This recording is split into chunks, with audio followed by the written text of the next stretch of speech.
ल हाम्रो दाजु चाहिँ उर्लाबारीबाट हामीलाई सम्झेर फेरि पनि आउनुभएको छ। उहाँले हाम्रोमा आएर धेरै पटक सेट खरिद गरिसक्नु भएको छ।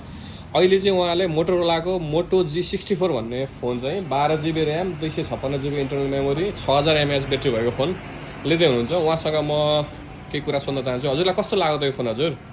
मलाई यो फोन चाहिँ साह्रै मन पर्यो होइन।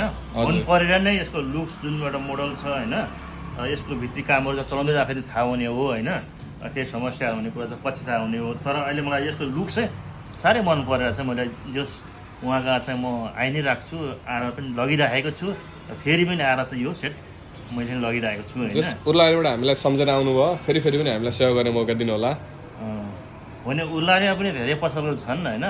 अब जस पसल छोडेर भए पनि म यो दमकमा आउनुको कारण चाहिँ अब जस उहाँ र मेरो सम्बन्ध जस राम्रो छ र एउटा साथीभाइ अथवा एउटा रिलेसनकै नाताले गर्दा पनि म यहाँ आएर चाहिँ उहाँहरूबाट एउटा मैले एउटा सेट अहिले लगिरहेको छु। भोलिका दिनमा पनि अब यसमा आउने आशा राख्छु, आउँछु भने उहाँले राम्रो सर्भिस दिनुभयो, उहाँले राम्रो रेस्पोन्स दिनुभयो भने त आइहाल्छु, नभए पुरै आएन भने त थ्याङ्क यू हजुर। ल